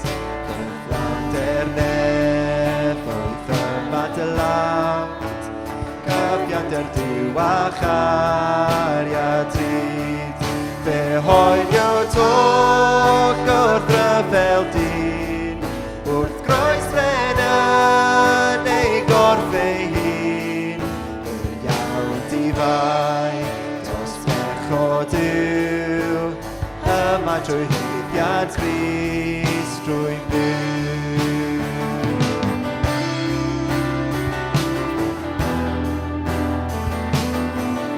Yng Nghrodd y bedd, yng Nghrodd y bedd, claddwyd y gwir, golein i'r byd mewn bed o ddi. Ffrwdrodd o'r bedd, a'i bordydd glir, ar y gyfodiad Iesu Grist. A'i gonquest ef yw gonquest i, rwy'n eiddo i Grist, mae'n eiddo i byd. Rwy'n oes gan a'n golyn mwy, fe'n prynu drwy ei werth ar wain.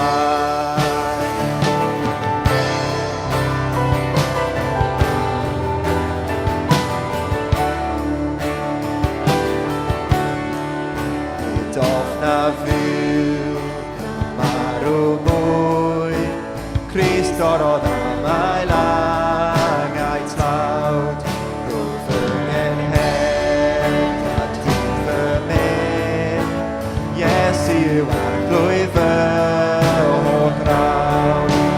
Cryfder ifen cyncwyn dyn, rwy'n gadarnyn ddo ef ei hun, rwy'n dydd o'm hoes, i nes y daw, safaf am byth trwy am.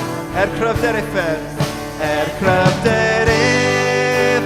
cyncwyn dyn, rwy'n gadarnyn ddo ef ei hun, o dydd o'm hoes, i nes y daw, safaf am byth trwy am. Bob dydd o'm hoes, bob dydd o'm hoes, i Ffrwd, safaf am bydd trwy allu Crist.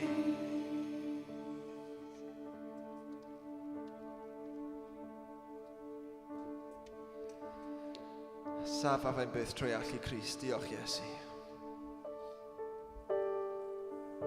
Achos be mae Iesu wedi cyflawni drosom ni, mae'r Beibl yn dweud does dim byd yn y bydysawd yn gallu gwahanu ni rhag cariad Duw. Mae hwnna jyst yn wirionedd anhygoel. Dim iselder, dim anhawster, dim byd yn y byd yma, dim ysbryd yn gallu gwahanu ni. Achos buddigoliaeth Iesu ar y groes, a achos ei atgyfodiad. Does dim byd nawr yn gwahanu ni. Mae'r llen wedi torri i ni gallu fynd i bresenoldeb Duw. I ni'n gallu fod ym bresenoldeb Duw heno, lle ydyn ni. A Duw, dyn ni jyst yn gwahodd y bresenoldeb Di eto, wrth i ni ganu'r gwirionedd yma. Mae buddigoliaeth pechod ar ben, achos mae Iesu di marw, mae'r llen wedi rhwygo. A does dim byd nawr yn gallu'n gwahanu ni o gariad Duw. Dwi'n gobeithio bod chi'n gwybod hwnna heno, bod dim byd yn gallu i'ch gwahanu chi rhag gariad Duw. Lle bynnag ydyn ni, pa bynnag bechod sydd wedi bod yn ein bywyd ni, dyn ni'n gallu gofyn am faddeuad nawr, heno. Lle ydych chi nawr? A profi maddeuant, a profi presenoldeb Duw.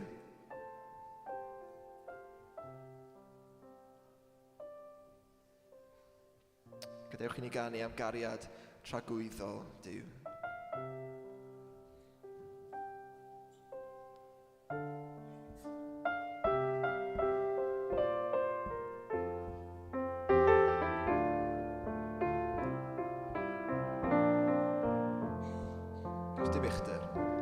Does dim uchder, does dim dyfnder, ac ein gwahanu o dy gariad di. Dim peryglon, dim ysbrydion, ac ein cymryd o dy law. Rhoddodd Iesu fywyd fod yn aberth yn ein lle. A nawr mae buddigoliaeth pechod ar ben. Fe farwodd ar y groes a rwygodd y llen. Does dim byd ac wrth wynebu, does dim byd ac ein gwahanu o dy gariad tragwyddol di. O dy gariad tragwyddol di.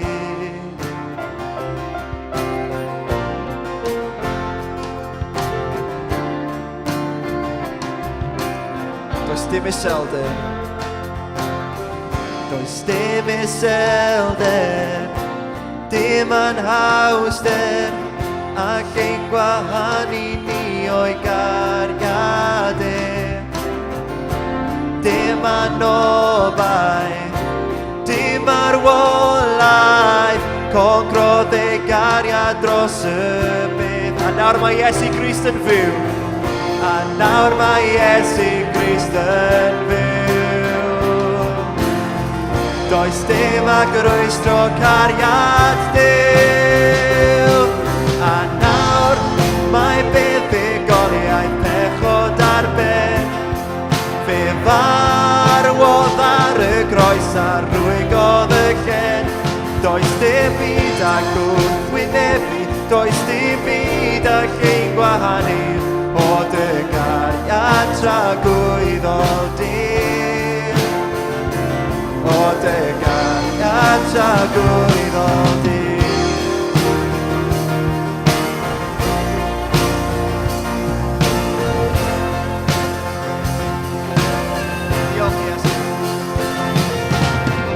Does dim byd yn y bydysawd ac ein wahanu o dy gariad di. Does dim byd Does dim byd yn y bydysawd ac chi'n gwahanu o dy gariad di. Does dim byd yn y bydysawd ac chi'n gwahanu o dy gariad di. Does dim byd yn y bydysawd ac chi'n gwahanu o dy gariad di. Does dim byd yn y bydysawd ac chi'n gwahanu fi. A nawr mae buddugoliaeth pechod ar ben. Fe farwodd ar y groes a rwygodd y llen. Does dim byd ac wrthwynebu, does dim byd ac ein gwahanu o dy gariad tragwyddol di. O dy gariad tragwyddol. Unwaith eto, a nawr mae buddugoliaeth pechod ar ben.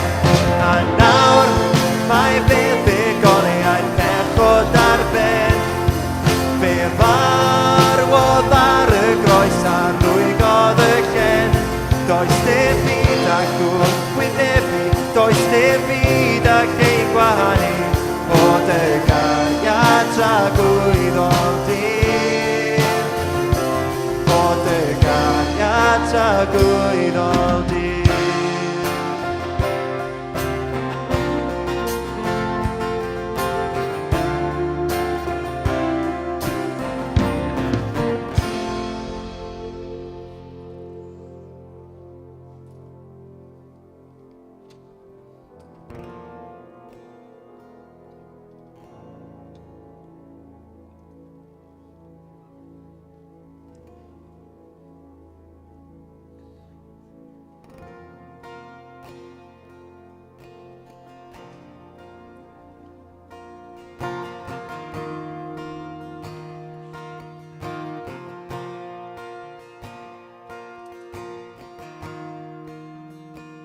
Fydd garaf yw'r Dydd drigaredd byth yn methu trwy nyddiau o'r rwy'n ddiogel yn dy law. O'r eiliad pan rwy'n deffro nes i mi roi fy mhen i law. Fe gana fi am ddaioni fy niw. Ar hyd fy oes ti sydd yn ffyddlon. Ar hyd fy oes ti sydd yn ffyddlon. Ar hyd fy oes fe fi os dim ond mor dda. A phob un anadl sydd gennyf i fe gana fi am ddaioni fy niw. Caraf dy lais. Caraf dy lais. Rwyf wedi farwain drwy y fflamau a dywyll nos. Rwyt yn nesaf ata fi. Wedi thnabod i fel tad a thnabod i fel ffrind. Rwyf wedi byw yn aioni fy niw. Ar hyd fy oes. Ar hyd fy oes ti sydd yn ffyddlon. Ar hyd fy oes fe fi os dim ond mor dda. A phob un anadl sydd gennyf i fe gana fi am ddaioni. Ar hyd fy oes ti sydd yn ffyddlon. Ar hyd fy oes ti sydd yn ffyddlon. Ar hyd fy oes fe fi os dim ond mor dda. A phob un anadl sydd gennyf i fe gana fi am ddaioni. A ddaioni. Mae ddaioni yn redeg nawr, yn redeg ar fy ôl. Mathau o'n i yn redeg nawr, yn redeg ar fy ôl. Roes fy mywyd lawr, rwy fy ildio nawr, rwy'n rhoi popeth i ti. Mathau o'n i yn redeg nawr, yn redeg ar fy ôl. Mathau o'n i yn redeg nawr, yn redeg ar fy ôl. Mathau o'n i yn redeg nawr, yn redeg ar fy ôl. Roes fy mywyd lawr, rwy fy ildio nawr, rwy'n rhoi popeth i ti.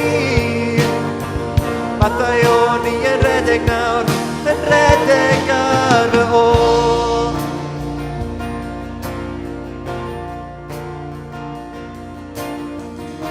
Ar hyd fy oes ti sydd yn ffyddlon. Ar hyd fy oes fe fi os mor dda. A phob un anadl sydd gen i fi, fe gana fi, am ddaioni fy niw. Fe gana fi, am ddaioni fy niw. Fe gana fi, am ddaioni fy niw. Mae Duw ni mor ffyddlon. Beth yn ein gadael ni? Dyn newydd gan i roes fy mywyd lawr, rwy'n fy ildio nawr, rwy'n rhoi popeth i ti. Allai jyst ofyn wrth i ni, ni'n mynd i ganu un can arall ar ôl un yma, ond jyst i gymryd eiliad, ydyn ni'n meddwl y geiriau yna ydyn ni'n canu? Roes fy mywyd lawr, pob dim. Fy mywyd i gyd, dwi'n rhoi o dy flaen di ar y glwydd. A'n gofyn dy wellus di ar fy mywyd i. Rwy fy'n ildio nawr. Ydyn ni di ildio yn llwyr i arglwyddiaeth Iesu Grist.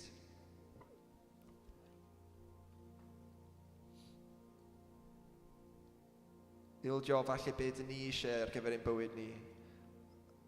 Ar gyfer beth mae Duw eisiau. Cos mae gynllun ei yn well. Mae gynllun ei yn berffedd. Mae'n eich caru chi. Dyn ni'n gallu ymddiried yno fe, achos bod fe'n ffyddlon, bod e'n dda, bod e'n raslon, bod e'n ddiw o gariad. Rwy'n rhoi popeth i ti. Dwi'n gyddio, fydd nhw mwy na jyst geiriau dyn ni'n canu heno, fydd e'n wirionedd. Bod ni'n gadael yr wythnos yma di'n transffurfio wedi rhoi popeth o flaen Duw. A'n gadael lle mae dweud Duw ble nesa, pwy nesa, beth nesa.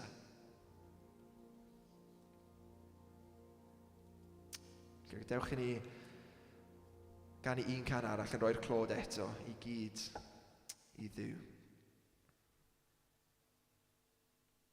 A ddolwn enw ein harglwydd Dduw. Gadewch i ni godi'n lleisiau a godi'n calonau wrth i ni ganu dan gilydd.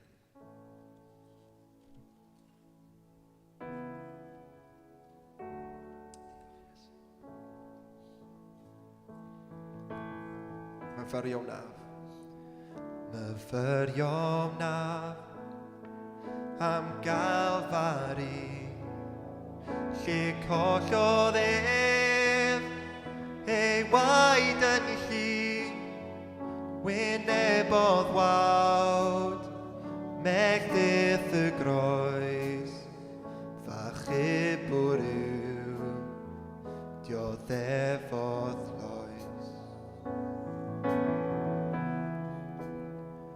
Rhwymwyd ei gor a benthyg beth, a'i roi i orwedd yn ei hedd, seliwyd y beth a charreg drom, Meseia Duw yn llonydd yw.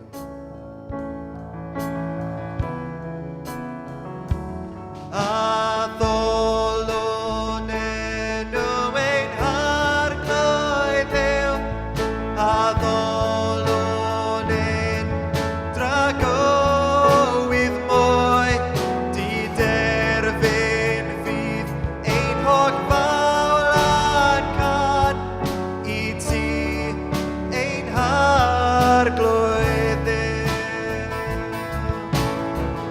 doriad gwawr. Ar doriad gwawr y trydydd dydd. Cododd o'r bydd, daeth Iesu'n bryd, angylio neb sy'n bloeddio fryd, saffrwyd a fydd y gelyn gryf. A ddolwn enw ein arglwydd yw, a ddolwn ein dragowydd mwy, diderbyn fydd ein hogfan i ti ein arglwydd yw.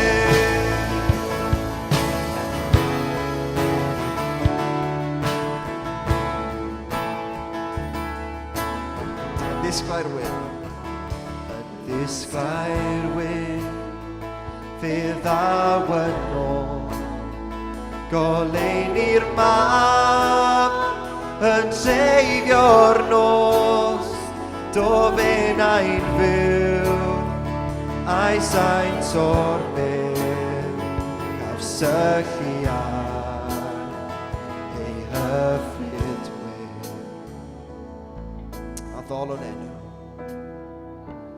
A ddolwn enw ein arglwydd yw, a ddolwn ein dragowydd mwy, diderbyn fydd ein hogfan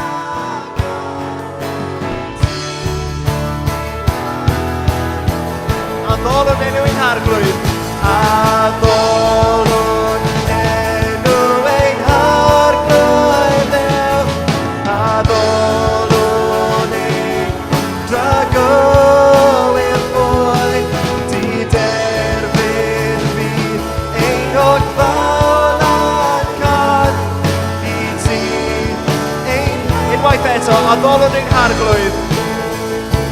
A ddolwn enw ein arglwydd yw, a ddolwn ein dragowydd mwy, diderbyn fydd ein hogfan i ti ein arglwydd. I ti ein arglwydd yw, I ti ein arglwydd yw. Hallelujah. A ddolw enw ein harglwydd Dduw am dragwyddoldeb. Dyna ein gobaith. Iesu, dyn ni yn dyrchafu dy enw di heno. A dyn ni eisiau dyrchafu dy enw di, dim jyst gyda'n geiriau yn cyneuon, ond gyda'n bywyd. Fydd pobl yn gweld goleini Iesu Grist yn ni, fel dyn ni wedi clywed heno. Felly eto, Duw, dyn ni'n gofyn i ti yn llenwi ni, ein transffurfio ni, i fod mwy fel Iesu Grist. A newn ni cario ymlaen i addoli dy enw di, achos rwy ti yn deilwng. Yn enw Iesu. Amen. Amen. Diolch i chi am aros a addoli gyda ni. A newn ni weld chi fory eto.